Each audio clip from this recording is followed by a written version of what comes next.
Assalamualaikum, selamat datang pada online course atau perkuliahan daring mata kuliah Manajemen dan Pengembangan Sistem Informasi. Saya Aditya Rahmadi akan mencoba untuk membahas tentang manajemen proyek untuk sesi kali ini. Silakan mengikuti, semoga bermanfaat.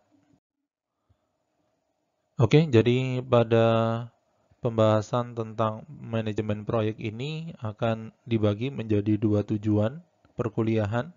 Yang pertama adalah konsep di dalam manajemen proyek dan yang kedua adalah peran yang ada di dalam sebuah proyek. Nah, harapannya setelah mengikuti perkuliahan ini, mahasiswa akan dapat memahami tentang dua hal ini, yaitu konsep dan yang kedua adalah peran. Oke, jadi sekarang kita akan mencoba untuk membahas tentang definisi dari proyek dan yang kedua adalah atribut dari proyek. Nah, untuk definisi dari proyek, apa sih yang dimaksud dengan suatu proyek? Nah, berdasarkan PMI atau Project Management Institute, suatu proyek itu merupakan suatu usaha yang serius yang dilakukan dalam jangka waktu tertentu untuk bisa menciptakan suatu produk, layanan, atau hasil yang unik atau luaran yang unik. Nah, berdasarkan definisi ini, maka kita bisa membagi definisi menjadi tiga kata kunci. Yang pertama itu adalah proyek ya adalah usaha yang serius, yang kedua adalah dilakukan dalam jangka waktu tertentu, dan yang ketiga tujuan dari proyek yaitu menciptakan produk, layanan, atau hasil yang unik. Nah, oke, kita akan membahas kata kunci yang pertama ya, yaitu suatu proyek itu merupakan suatu usaha yang serius. Kenapa kok disebut sebagai suatu kegiatan serius? Karena yang namanya suatu proyek itu harus dilakukan dengan penuh tanggung jawab.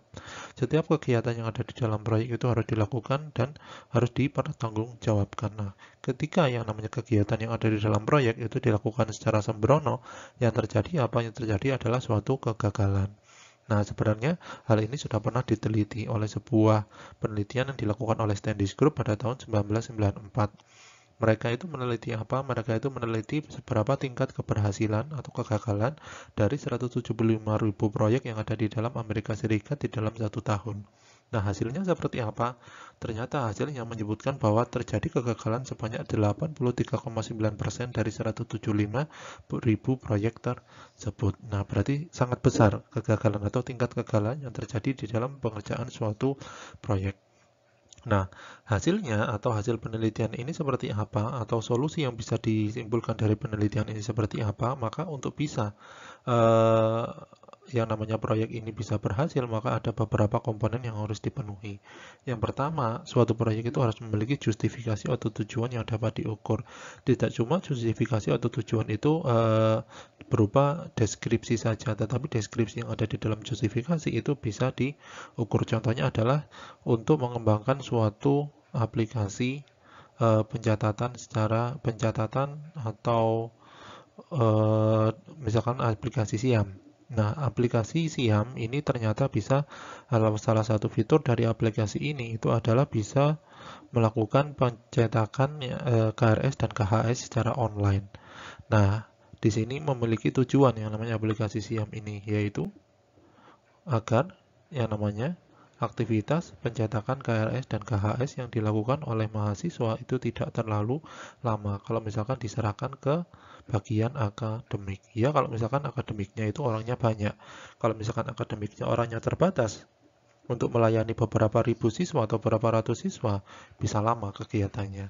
Nah, itu merupakan suatu justifikasi atau tujuan. Nah, justifikasi atau suatu tujuan di dalam suatu proyek itu harus measurable atau bisa diukur. Yang kedua, itu adalah suatu proyek itu harus dilaksanakan berdasarkan suatu praktek yang telah teruji. Sehingga apa? Sehingga proyek tersebut bisa memiliki atau menghasilkan suatu persentase keberhasilan yang tinggi. Yang ketiga adalah kegiatan proyek itu tidak melulu kegiatan teknis, yang artinya adalah suatu proyek itu kegiatannya itu tidak cuma melakukan programming kalau misalkan proyeknya adalah proyek IT, tetapi ada kegiatan-kegiatan yang di luar teknis, maksudnya bukan di luar teknis ya, maksudnya adalah kegiatan komunikasi yang harus dilakukan secara intens antara yang namanya klien dan juga developer. Nah, sangat mungkin terjadi antara klien dan developer itu mengalami kesalahpahaman. Kesalahpahaman biasanya terjadi karena apa? Karena yang namanya klien dan stakeholder tidak eh, memiliki bahasa di dalam pengerjaan proyek yang sama. Misalkan, kliennya itu dari rumah sakit, developernya itu membangun suatu sistem rumah sakit, yaitu sistem rekam medis yang ada di dalam rumah sakit. Nah, ternyata si pihak developer ini tidak memahami apa yang dimaksud dengan rekam medis atau istilah-istilah sulit yang ada di dalam bidang kedokteran. Rekam medis, penanganan, obat, terus setelah itu rawat jalan, rawat inap, dan sebagainya. Mereka tidak mengetahui hal yang seperti itu. Apa yang terjadi? Yang terjadi adalah kesalahpahaman. Keinginan dari suatu klien seperti ini diterjemahkan secara salah oleh si developer. Nah, jadi di situ suatu proyek itu bukan melulu kegiatan yang teknis. Terus yang keempat, di sini adalah perlu adanya manajemen pengetahuan yang bisa melakukan apa, yang bisa melakukan pencatatan pada setiap hal yang terjadi di dalam proyek. Setiap hal itu apa? Setiap hal itu berupa keberhasilan, bisa permasalahan, bisa keputusan, maupun kegagalan. Tujuannya untuk apa? Tujuannya adalah agar yang namanya pengetahuan ini akan bisa digunakan sebagai acuan untuk menentukan suatu keputusan pada proyek di masa depan. Sehingga harapannya proyek di masa depan itu akan lebih berhasil daripada proyek yang sekarang. Nah, itu beberapa komponen yang ada yang bisa kita bahas di kata kunci yang pertama, yaitu proyek adalah usaha yang serius. Nah, yang kedua, yaitu proyek itu dilakukan di dalam jangka waktu tertentu. Tentu saja suatu proyek itu tidak dilakukan secara kekal, maksudnya tidak ada yang namanya proyek itu yang dikerjakan selamanya. Artinya suatu proyek itu pasti akan memiliki suatu constraint waktu tertentu atau batasan waktu tertentu. Batasnya bisa 4 bulan, bisa 5 bulan, bisa 6 bulan, bisa 1 tahun, bisa 2 tahun, begitu seterusnya. Semakin kompleks dari proyek, maka jangka waktu untuk menyelesaikan proyek tersebut itu akan semakin lama. Nah, itu yang kedua, atau kata kunci yang kedua, yaitu proyek harus dilakukan dalam jangka waktu tertentu. Untuk kata kunci yang ketiga, yaitu proyek harus menciptakan suatu produk, layanan, atau hasil yang unik. Jadi, untuk kata kunci yang ketiga ini, yaitu proyek itu dilakukan untuk menghasilkan barang, jasa, dan luaran yang unik. Nah, proyek dilakukan itu untuk menghasilkan suatu barang.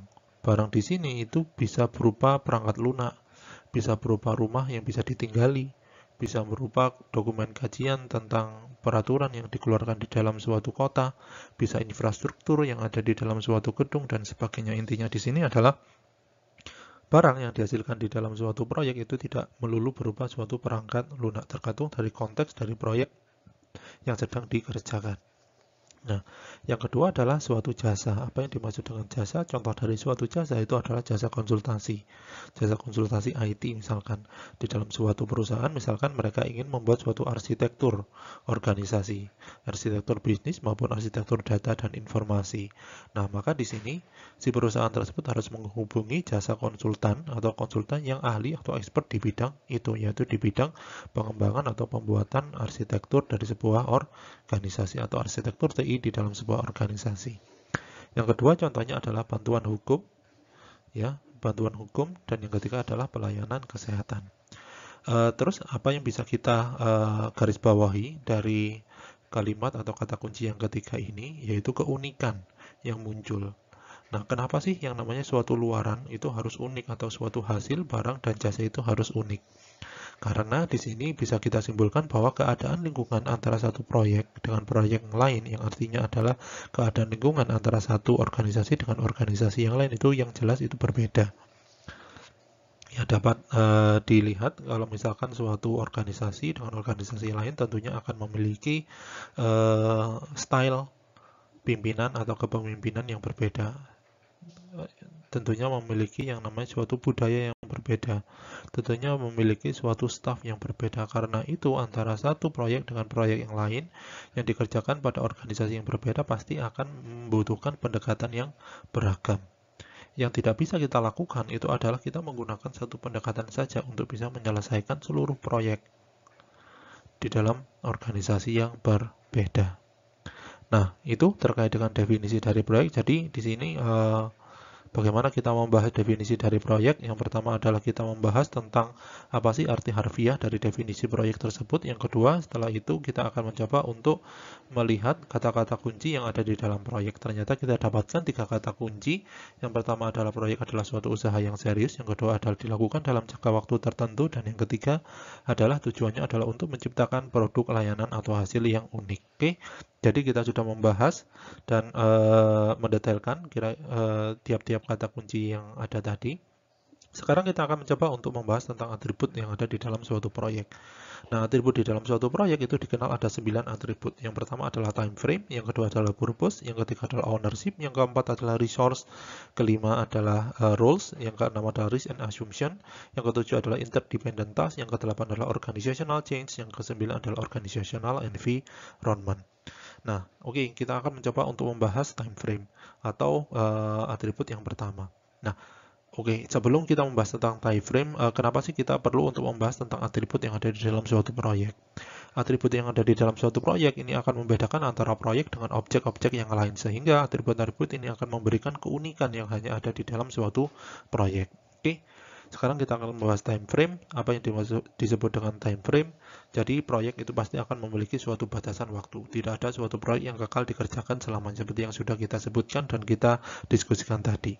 Nah, contohnya seperti apa? Contohnya adalah proyek untuk menghasilkan atau untuk membangun suatu ruang kantor yang layak dan bisa mendukung pertumbuhan bisnis, itu ternyata butuh waktu 3 bulan. 3 bulan ini dari mana? Dari bulan Maret sampai berakhir pada bulan Mei. Berarti di sini terdapat constraint waktu yang harus ada di dalam pengerjaan proyek, yaitu untuk membangun suatu ruang kantor. Itu terkait dengan time frame. Yang kedua adalah purpose. Jadi yang dimaksud dengan purpose adalah setiap proyek itu pasti akan memiliki suatu tujuan. Nah, tujuan dari suatu proyek itu harus bisa diukur, sehingga yang namanya suatu proyek itu bisa dikelola dengan benar. Jadi di dalam suatu kaidah atau kaidah manajemen, sesuatu objek itu harus bisa diukur dulu. Kalau misalkan bisa diukur suatu objek itu, maka objek tersebut akan bisa dikelola atau dimanage dengan benar. Nah, contohnya seperti apa? Contohnya adalah pada pembangunan atau proyek pembangunan rumah. Proyek pembangunan rumah itu pasti memiliki beberapa tujuan. Tujuan yang pertama, rumah tersebut akan bisa dihuni oleh keluarga yang menempat tinggali rumah tersebut. Bisa saja rumah tersebut memiliki tujuan yaitu untuk bisa ditinggali dalam waktu 50 tahun mendatang. Seperti itu. Berarti di sini tujuan pembuatan rumah itu adalah untuk membuat rumah yang bisa ditinggali, yang layak huni, yang bisa ditinggali selama beberapa tahun mendatang, yaitu 50 tahun. Jadi setiap tujuan dari proyek itu harus bisa measurable atau bisa diukur. Yang ketiga adalah ownership. Jadi suatu proyek itu harus ada yang mensponsori. Artinya apa? Artinya adalah orang yang mensponsori proyek itu akan bertanggung jawab untuk menyediakan sumber daya, bertanggung jawab untuk menyediakan suatu prosedur yang bisa diikuti, yang bisa menjadi suatu acuan di dalam pengembangan suatu aplikasi, menyediakan waktu yang perlu, yang bisa digunakan untuk mengerjakan suatu proyek oleh seorang developer. Itu yang disebut dengan ownership. Yang keempat adalah resource. Apa yang dimaksud dengan resource? Jadi pengerjaan proyek itu pasti akan membutuhkan suatu sumber daya, baik itu berupa bahan baku, peralatan, maupun manusia sebagai pelaksananya. Nah, contohnya di sini adalah pihak internal yang diikutkan di dalam suatu pengerjaan proyek. Pengerjaan proyek yaitu membangun suatu ruang kantor. Kenapa kok pihak internal diikutkan? Karena bisa saja pihak internal itu akan bisa memberikan suatu ide yang tidak terpikirkan oleh para developer. Nah, sehingga yang namanya resource ini perlu untuk dipilih mana kira-kira orang yang harus ikut di dalam sebuah proyek, mana yang tidak ikut di dalam sebuah proyek. Yang kelima adalah roles. Apa yang dimaksud dengan roles? Yang dimaksud dengan roles itu adalah peran. Nah, apa yang dimaksud dengan peran ini? Yang dimaksud dengan peran ini adalah pembagian peran di dalam suatu proyek. Jadi pembagian peran ini penting karena apa? Karena dengan pembagian peran, maka kita akan bisa melakukan koordinasi pada setiap kegiatan yang ada disesuaikan dengan resource yang ada. Itu yang dimaksud dengan roles. Yang keenam adalah risk and assumption. Jadi yang dinamakan suatu pengerjaan proyek itu pasti memiliki suatu risiko yang dapat menghambat proyek. Nah, di sini harus kita pahami bahwa yang namanya identifikasi setiap risiko yang bisa muncul di dalam proyek itu harus dilakukan. Agar apa? Agar yang namanya suatu stakeholder atau tim serta owner yang ada di dalam proyek dapat mengambil tindakan. Tindakan apa saja yang bisa diambil? Yang pertama adalah tindakan preventif. Tindakan preventif untuk menanggulangi setiap risiko sebelum risiko itu terjadi. Nah, bagaimana kalau misalkan ternyata risiko itu sudah terjadi? Maka kita bisa melakukan tindakan-tindakan mitigasi risiko. Yang dimaksud dengan mitigasi risiko itu adalah kita akan mencoba untuk mengurangi dampak dari risiko itu sehingga tidak akan menyebabkan proyeknya itu menjadi gagal. Yang ketujuh adalah interdependent task. Jadi suatu proyek itu harus memiliki kegiatan yang saling terkait antara satu dengan yang lain, sehingga output yang ada di dalam yang akan menjadi keluaran di dalam suatu fase itu akan menjadi input bagi fase yang lain. Nah, contohnya seperti ini. Di dalam proyek itu pasti akan ada suatu fase yang dinamakan construction. Di dalam fase construction itu kita bisa menggunakan suatu model pengembangan perangkat lunak. Misalkan model yang kita gunakan di dalam pengembangan perangkat lunaknya adalah SDLC atau yang disebut dengan System Development Life Cycle. Kita tahu bahwa SDLC itu memiliki beberapa fase, mulai dari fase requirement engineering, yang kedua adalah design, yang ketiga adalah implementasi, yang keempat adalah testing, yang kelima adalah instalasi, dan yang keenam adalah maintenance. Tiap-tiap output dari suatu fase yang ada di dalam SDLC itu akan bisa digunakan sebagai input dari proses selanjutnya. Misalkan, output yang bisa dihasilkan dari yang namanya requirement engineering itu akan bisa digunakan sebagai input di dalam aktivitas desain. Maka di sini, di dalam pengerjaan proyek itu pasti akan ada yang namanya interdependent task atau yang dinamakan dengan keterkaitan antara kegiatan satu dengan kegiatan yang lain. Oke, yang ke-8 adalah organizational change. Apa yang dimaksud dengan organizational change? Jadi, luaran dari suatu proyek itu sangat mungkin untuk bisa merubah suatu organisasi di dalam bekerja. Nah, bagaimana kalau misalkan ternyata suatu organisasi itu sebelumnya melakukan kegiatan secara manual, setelah itu menggunakan suatu aplikasi yang mana itu akan merubah proses yang manual itu menjadi suatu proses yang terotomatisasi. Nah, maka di sini bisa saja terjadi yang namanya retensi. Yang dimaksud dengan retensi itu adalah keengganan dari tiap-tiap orang atau staff atau pengguna dari sebuah organisasi untuk menggunakan aplikasi yang baru saja dibuat. Nah, apa yang harus menjadi solusinya kalau misalkan ini terjadi? Maka organisasi maupun developer itu harus bekerja sama agar bisa melakukan implementasi atau instalasi suatu aplikasi itu dengan tidak ada yang namanya permasalahan yang major. Yang kesembilan adalah organizational environment. Nah, jadi di sini sangat perlu bagi sebuah tim proyek untuk memahami lingkungan dari organisasi. Lingkungannya itu seperti apa? Ada budaya, ada politik, struktur organisasi. Nah, kita perlu atau developer itu perlu untuk memahami tiga hal itu sehingga developer akan mendapatkan suatu dukungan proyek dari pihak internal organisasi. Kalau misalkan kita tidak melihat budaya, maka bisa saja ada yang tersakiti. Maksudnya di sini adalah ada yang sakit hati ketika kita melakukan kegiatan yang ada di dalam proyek. Ya. Nah, jadi itu terkait dengan proyek atau definisi dari proyek dan atribut dari proyek. Oke, jadi berikutnya kita akan mencoba untuk membahas manajemen proyek dan apa perbedaan antara proyek, program, dan portofolio. Nah, proyek itu dilaksanakan sebenarnya menghasilkan dua hal. Yang pertama, proyek itu bisa dilaksanakan untuk menghasilkan sesuatu yang sebelumnya tidak ada, atau proyek itu bisa dilakukan untuk bisa meningkatkan atau memperbaiki produk yang sebelumnya itu kurang sesuai. Jadi di sini berdasarkan Guide to Project Management Body of Knowledge yang disebut dengan manajemen proyek itu adalah suatu penerapan pengetahuan, keahlian, alat bantu, serta teknik pada aktivitas pengerjaan proyek sehingga kebutuhan itu dapat terpenuhi. Nah, di dalam penggunaan istilahnya, proyek itu seringkali disamakan dengan program dan portofolio. Nah, apa sih perbedaan dari tiga hal ini? Yang pertama itu kita akan mencoba untuk membahas portofolio proyek. Nah, jadi di sini seringkali suatu organisasi itu mengelola lebih dari satu proyek di dalam suatu waktu tertentu. Nah, beberapa proyek yang dikelola oleh suatu organisasi dalam satu waktu tertentu ini bisa saja itu masih pada tahap awal, bisa juga proyek itu sudah sampai akhir, bisa juga suatu proyek itu masih dalam proses pengerjaan.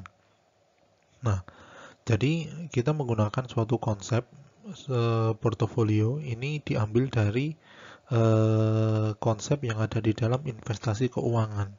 Jadi di sini organisasi itu harus memiliki suatu portofolio proyek, yaitu kumpulan-kumpulan proyek yang sedang dan akan dikelola oleh organisasi, sehingga dari yang namanya portofolio proyek ini organisasi akan dapat menyelaraskan yang namanya strategi dan tujuan dan organisasi sehingga dapat tercipta keunggulan kompetitif. Nah, itu tujuan dari yang namanya suatu portofolio. Portofolio itu merupakan list dari proyek yang akan dikelola dan yang sedang dikelola oleh organisasi. Tujuannya apa? Portofolio itu akan menjadi acuan bagi organisasi di dalam mengukur apakah setiap strategi dan rencana yang ada di dalam organisasi itu sudah sesuai pelaksanaannya atau tidak. Oke, itu yang pertama terkait dengan portofolio. Yang kedua adalah program. Jadi, beberapa proyek yang ada di dalam suatu portofolio itu bisa saja antara satu proyek dengan proyek yang lain itu terkait, tetapi bisa juga antara satu proyek dan proyek yang lain itu tidak memiliki keterkaitan sama sekali atau yang disebut dengan independen. Nah, untuk proyek-proyek yang ternyata memiliki suatu keterkaitan, maka kita bisa mengerjakan proyek itu dalam suatu runtutan pekerjaan yang dilaksanakan dalam waktu tertentu. Ketika kita melaksanakan suatu proyek yang sama atau mengerjakan runtutan proyek yang sama di dalam suatu waktu tertentu, maka itu yang disebut dengan suatu program. Nah, jadi di sini disimpulkan bahwa definisi program itu apa? Definisi dari suatu program itu adalah kumpulan proyek yang memiliki keterkaitan, dikoordinasikan secara terpadu, serta memiliki tujuan yang sama. Nah, jadi bisa kita definisikan bahwa antara proyek, program, dan portofolio itu ternyata tiga hal yang berbeda. Oke, selanjutnya kita akan membahas tentang peran-peran yang ada di dalam suatu proyek. Nah, seperti yang sudah kita bahas dari slide yang sebelumnya, bahwa role atau peran yang ada di dalam proyek itu ternyata bermacam-macam. Tujuan kenapa kok di dalam proyek itu harus ada role atau peran? Karena di dalam suatu proyek itu perlu untuk mengelola dan mengkoordinasikan pekerjaan sehingga pekerjaannya itu sesuai dengan resource yang sudah disediakan di dalam proyek. Nah, agar ini itu bisa dilaksanakan dengan baik, maka kita perlu untuk di dalam proyek perlu ada yang namanya pembagian peran. Nah, perannya itu ada apa saja? Ada 4 peran yang dikenal di dalam manajemen proyek. Yang pertama adalah leader, yang kedua adalah sponsor, yang ketiga adalah subject matter expert atau SME, dan yang keempat adalah technical expert. Oke, mari kita bahas satu persatu dari tiap-tiap peran yang ada di dalam proyek. Yang pertama adalah leader. Nah, apa sih yang dimaksud dengan leader? Leader itu disebut juga dengan manajer proyek. Nah, manajer proyek ini ngapain? Manajer proyek itu akan bertanggung jawab untuk memastikan bahwa semua proses manajemen proyek dan proses yang terkait dengan pengembangan produk, layanan, atau sistem bisa dilakukan secara efektif dan efisien. Jadi, pimpinan dari yang namanya proyek itu disebut dengan leader. Atau nama lainnya itu adalah manajer proyek. Atau bahasa Inggrisnya adalah project manager. Singkatannya adalah PM. Nah, yang kedua yang harus ada di dalam proyek itu adalah peran sponsor proyek. Nah, dari beberapa hal yang sudah kita bahas tadi atau yang sebelumnya, kita bisa menyimpulkan bahwa ternyata sama antara sponsor proyek ini dengan owner dari proyek. Nah, perannya itu tanggung jawab dari sponsor atau owner proyek ini ngapain sih? Jadi sebelum kita membahas tentang tanggung jawabnya, kita harus tahu dulu siapa sih sponsor proyek. Jadi sponsor proyek itu adalah seorang klien atau pelanggan atau juga eksekutif yang ada di dalam organisasi. Yang bertanggung jawab terhadap apa? Yang bertanggung jawab untuk menyediakan sumber daya, membuat suatu keputusan, memberikan suatu arahan, dan mendukung proyek. Nah, itu adalah tugas dari yang namanya sponsor dari suatu proyek. Yang ketiga itu adalah subject matter expert atau yang disebut dengan SME. SME itu apa? SME itu adalah user atau orang yang memiliki pengetahuan, keahlian, atau wawasan khusus dalam suatu bidang tertentu yang diperlukan untuk mendukung suatu proyek. Biasanya SME itu adalah orang-orang yang ada di dalam organisasi atau orang-orang klien yang bisa diperbantukan untuk membantu agar proyek cepat selesai. Contohnya seperti apa dari subject matter expert ini? Contohnya adalah ahli pajak. Terus habis itu ada juga dokter. Terus setelah itu ada montir. Terus setelah itu ada asesor. Kalau misalkan proyeknya adalah proyek audit dan sebagainya. Yang keempat, di dalam peran proyek yang harus ada, itu adalah technical expert atau singkatannya adalah TA. Apa yang dimaksud dengan technical expert? Technical expert itu adalah pihak yang memiliki keahlian tertentu yang dibutuhkan untuk melakukan rekayasa. Rekayasa apa saja yang harus dilakukan oleh technical expert ini? Yang pertama adalah produk, yang kedua adalah layanan, dan yang ketiga adalah sebuah sistem. Jadi yang dimaksud dengan technical expert nama lainnya adalah orang-orang teknis, orang-orang yang paham tentang hal teknis dalam pengerjaan proyek. Nah, contohnya seperti apa? Contohnya adalah seperti ini. Yang pertama, itu adalah analis basis data. Itu termasuk technical expert. Yang kedua adalah spesialis jaringan. Yang ketiga adalah programmer. Yang keempat, software tester, dan lain sebagainya. Oke, jadi itu terkait dengan peran-peran proyek. Peran-peran yang ada di dalam sebuah proyek.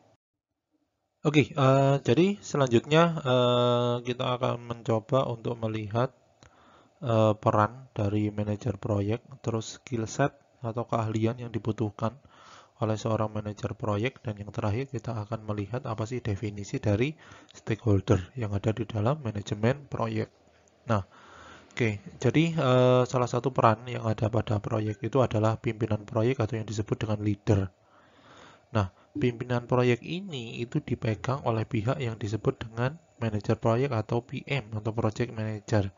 Tugas dari project manager ini apa? Tugas dari PM secara umum itu adalah untuk mengepalai pengerjaan suatu proyek. Namun, kalau misalkan kita lihat definisi dari mengepalai itu masih ambigu, sehingga dapat menimbulkan yang namanya kesalahpahaman. Soalnya kita kalau misalkan melihat mengepalai jadi bingung, kira-kira yang mengepalai setiap kegiatan yang ada di dalam proyek itu apakah owner ataukah si project manager. Nah, berarti kita harus mendapatkan suatu definisi yang jelas terkait manajer proyek itu sebenarnya perannya apa. Nah, jadi PM itu memiliki peran untuk mengelola proyek. Nah, di dalam mengelola proyek, tugas yang harus dilakukan PM itu antara lain adalah mendapatkan, mengembangkan, serta mengatur tim atau individu yang turut serta di dalam proyek, sehingga nantinya proyek akan memiliki luaran atau output dan proses seperti yang diharapkan. Luaran apa yang dimaksud? Luaran yang sesuai dengan kebutuhan tentunya. Sedangkan proses apa yang baik? Proses yang mematuhi kaidah rekayasa dan dilengkapi dengan manajemen pengetahuan, penggunaan keahlian tertentu di dalam proyek, serta penggunaan alat bantu yang sesuai dengan tujuan. Nah, selain itu, maka diharuskan di dalam proyek itu untuk menerapkan teknik-teknik, sehingga nanti output dari tiap luaran itu akan bisa sesuai. Nah, jadi PM atau Project Manager itu tidak dapat melakukan tugasnya dengan baik, itu apabila tidak dibekali oleh keahlian yang cukup. Nah, keahliannya dari PM itu apa saja? Setidaknya ada 4 keahlian yang bisa kita lihat dari Project Manager. Yang pertama, Project Manager atau PM itu dibutuhkan untuk memiliki soft management skill, yaitu kemampuan untuk memotivasi, menyelesaikan konflik yang terjadi di dalam proyek, melakukan komunikasi atau menyebarkan informasi dengan benar, dan melakukan aktivitas negosiasi untuk melihat apakah klien itu menyalahi suatu aturan tertentu atau tim proyek menyalahi suatu aturan tertentu, sehingga akan diberikan suatu tindakan yang bisa menyebabkan proyek berjalan secara lebih lancar. Oke, itu yang pertama yaitu soft management skill. Yang kedua yaitu menentukan peran dan keterkaitan dari tiap pihak yang terlibat di dalam proyek. Ya, jelas ya. Jadi manajer proyek itu yang menentukan siapa yang melakukan apa di dalam proyek. Kepada siapa yang namanya analis, misalkan kepada siapa sistem analis harus bertanya. Itu berarti manajer proyek itu yang akan menentukan siapa yang harus dilakukan wawancara dari organisasi klien, siapa yang melakukan wawancara dari tim proyek. Yang ketiga, kalian yang dibutuhkan oleh manajer proyek itu adalah melakukan peran kepemimpinan. Kenapa kok harus peran kepemimpinan? Ya namanya aja proyek. Proyek harus ada orang-orang yang mengerjakan. Pimpinannya adalah project manager. Berarti project manager ini membawahi beberapa orang tersebut. Ketika project manager membawahi beberapa orang tersebut, maka project manager itu harus dapat melakukan apa? Harus dapat memotivasi agar yang namanya tiap-tiap individu yang ada di dalam tim proyek itu dapat bekerja sama dengan baik. Yang keempat, keahlian dibutuhkan oleh seorang manajer proyek itu adalah manajer proyek itu bisa mengelola ekspektasi dari siapa? Dari stakeholder proyek. Jadi nggak gembar-gemborin yang namanya suatu tujuan dari proyek. Bahwa tujuannya itu akan mendapatkan keuntungan segini, padahal ternyata tidak seperti itu kenyataannya. Nah, berarti di sini manajer proyek itu membutuhkan suatu manajer yang memiliki pemikiran yang realistis, ya, sesuai dengan target yang diacu pada KAK atau kerangka acuan kerja yang sudah dinyatakan dari klien dan dari developer. Oke, sekarang kita akan mencoba untuk membahas apa sih yang dinamakan dengan stakeholder. Nah, berdasarkan PMI atau Project Management Institute, yang dinamakan dengan stakeholder itu adalah individu, kelompok, atau organisasi yang dapat dipengaruhi, atau menganggap dirinya itu dapat dipengaruhi oleh setiap keputusan, kegiatan, atau hasil dari proyek. Itu yang disebut dengan stakeholder. Jadi tidak semua inisiatif proyek itu akan berhasil, ya. Jadi walaupun kita sudah melakukan kegiatan manajemen proyek dengan benar, tetapi tetap saja pasti akan ada hambatan yang muncul di dalam sebuah proyek. Nah, apa sih hambatan-hambatan ini? Dari mana hambatan-hambatan ini muncul? Kita akan mencoba untuk membahas tentang penyebab kegagalan yang ada di dalam suatu proyek. Oke, jadi diambil dari buku Information Technology Project Management yang dikarang oleh Jack Tumar juga. Di sini menyebutkan bahwa ternyata penyebab kegagalan proyek itu dilihat dari 4 faktor. Yang pertama adalah people atau orangnya, yang kedua adalah proses atau kegiatan-kegiatan yang dilalui, yang ketiga adalah teknologi, yang keempat adalah dari organisasi. Nah, oke, kita bahas satu persatu dari orang. Nah, apa saja yang bisa menyebabkan kegagalan kalau misalkan kita lihat dari sudut pandang people? Yang pertama itu adalah lack of top management support, kurangnya support dari yang namanya manajemen atas, tingkat atas. Ya, tentu saja di dalam pengerjaan proyek kita perlu ada yang namanya suatu sponsor. Sponsor dari suatu proyek itu yang harus menjadi sponsor dari suatu proyek itu adalah kalau nggak eksekutif, ya manajer tingkat atas yang ada di dalam sebuah organisasi. Kalau ternyata tidak ada dukungan dari dua pihak itu, ya tentu saja kegiatan proyek ini tidak akan bisa berjalan dengan baik. Karena apa? Karena setiap kali kita melakukan yang namanya suatu requirement, kegiatan itu tidak akan disetujui. Nah, itu terkait dengan people yang pertama. Yang kedua itu adalah ineffective user involvement. Yang dimaksud dengan ineffective user involvement itu adalah kesulitan dari user untuk mengutarakan atau untuk ikut andil di dalam pengerjaan suatu proyek. Bisa karena user ini retensi atau sangat menginginkan bahwa proyek ini gagal. Bisa juga karena user ini tidak mengetahui apapun yang ada di dalam sebuah organisasi. Jadi kalau misalkan seperti ini, kita tanya ke seseorang yang ada di dalam organisasi, misalkan Pak mau butuh apa? Nah, ternyata orangnya itu malah bilang, loh sakarepe sampean, terserah sampean. Nah, berarti di sini itu dapat disimpulkan bahwa orangnya itu ternyata tidak mengetahui apa yang dia inginkan. Tuh. Itu lack of top management support dan ineffective user involvement merupakan permasalahan-permasalahan people yang ada di dalam organisasi klien. Yang ketiga adalah penyebab kesalahan yang terjadi karena tim proyek. Di dalam tim proyek, penyebab kegagalan itu bisa terjadi karena lack of skill, kurangnya yang namanya pengetahuan yang dimiliki oleh tim proyek. Ya, tentu saja ya. Kalau misalkan kurang skillnya, berarti kita harus lakukan atau kita harus ganti dengan orang yang memiliki skill lebih mumpuni, misalkan. Yang selanjutnya adalah lack of experience, yaitu kurangnya pengalaman. Beda ya antara pengalaman sama skill.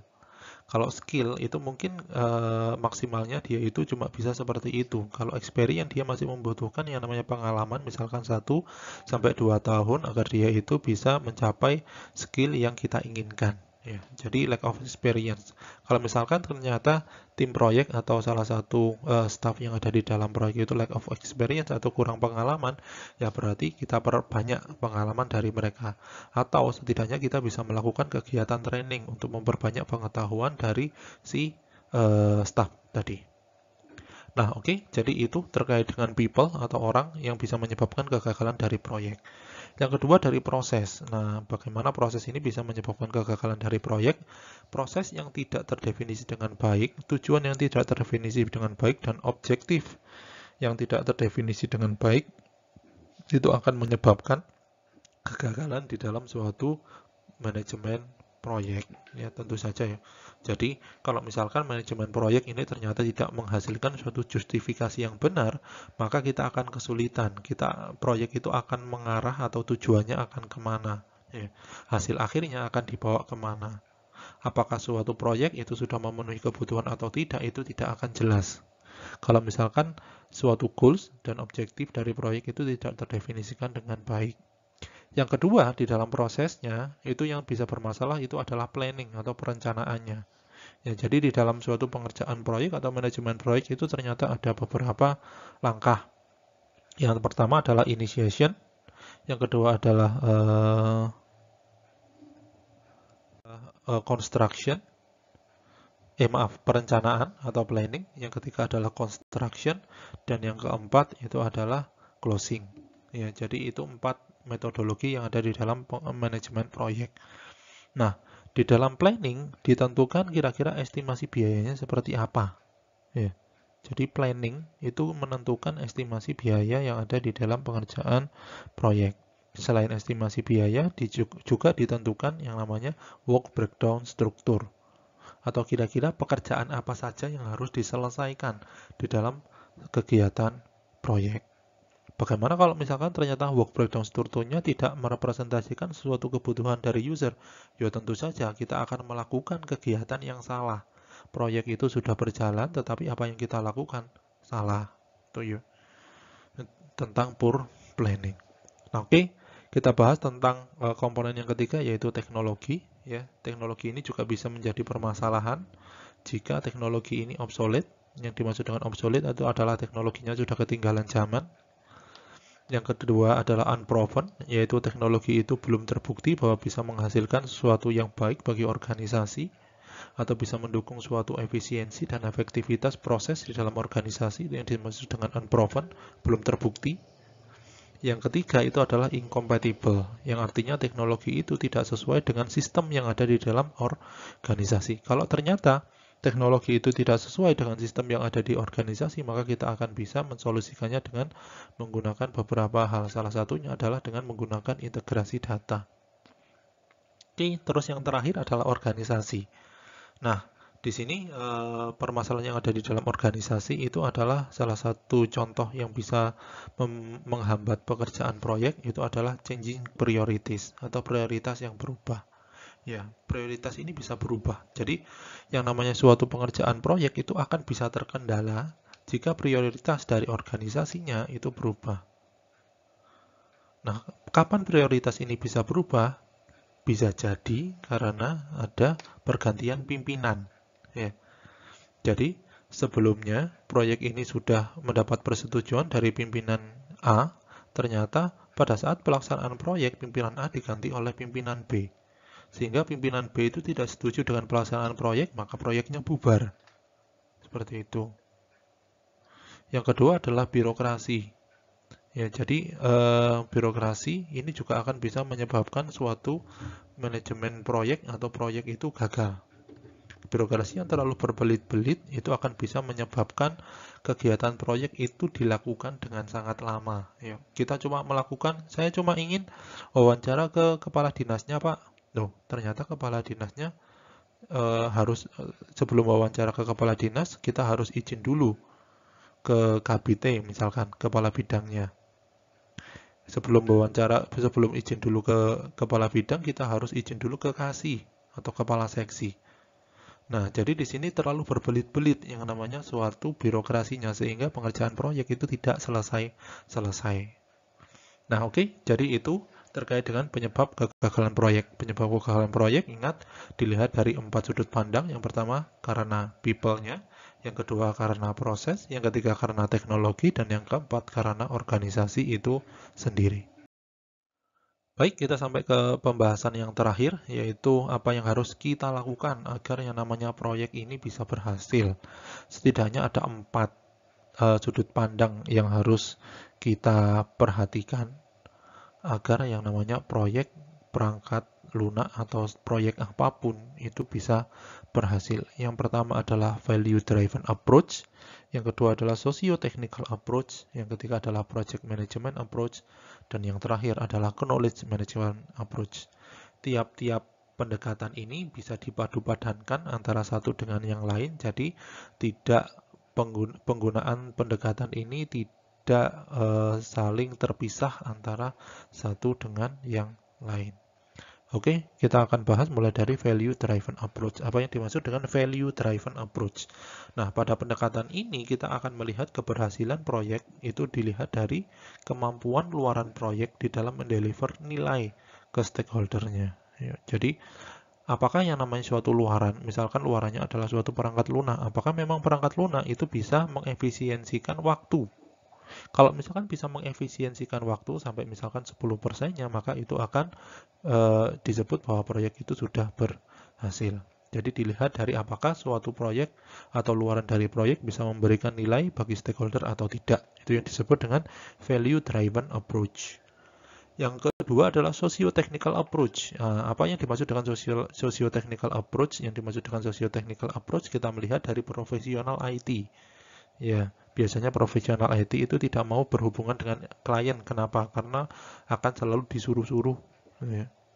Klien mintanya ini, itu nanti akan disetujui. Klien mintanya itu selalu akan disetujui. Maka di sini kita harus menggunakan suatu pendekatan yaitu socio-technical approach. Jadi di sini profesional IT yang mengerjakan suatu proyek itu harus paham tentang apa? Paham tentang kondisi bisnis yang ada di dalam organisasi dan kaitan antara kondisi bisnis itu dengan kebutuhan teknologi yang harus diimplementasikan. Jadi sebenarnya profesional IT itu ya butuh yang namanya kemampuan atau skill manajerial, gitu ya, untuk melihat apakah memang solusi yang dia berikan itu memang menjawab kebutuhan bisnis dari organisasi. Nah, itu yang disebut dengan socio-technical approach. Yang ketiga itu adalah project management approach. Ya, tentu saja ya, karena di sini pembahasannya adalah manajemen proyek, berarti dengan menggunakan project management ini maka kita akan bisa menghasilkan suatu pengerjaan proyek yang berhasil. Nah, apa yang dimaksud dengan project management approach? Berarti di sini menjadikan metodologi manajemen proyek yang di dalamnya ada proses tadi, ada aktivitas, ada tools, ada standar, ada deliverable atau luaran sebagai praktek terbaik yang bisa diterapkan di tiap proyek. Itu yang dimaksud dengan manajemen atau project management approach. Yang terakhir itu adalah knowledge management approach. Ya, apa yang dimaksud dengan knowledge management approach? Jadi setiap permasalahan maupun keberhasilan maupun temuan maupun segala tindakan yang dilakukan di dalam proyek itu harus dicatat sebagai suatu pengetahuan yang akan dapat dijadikan suatu acuan untuk perbaikan proyek berikutnya. Jadi setiap kegiatan yang ada di dalam proyek itu harus dicatat. Untuk apa? Agar kita tahu apa yang di dalam fase apa pada suatu proyek itu terjadi masalah, sehingga kita bisa menentukan kira-kira solusinya apa. Oke, jadi itu terkait dengan konsep manajemen proyek yang pertama yang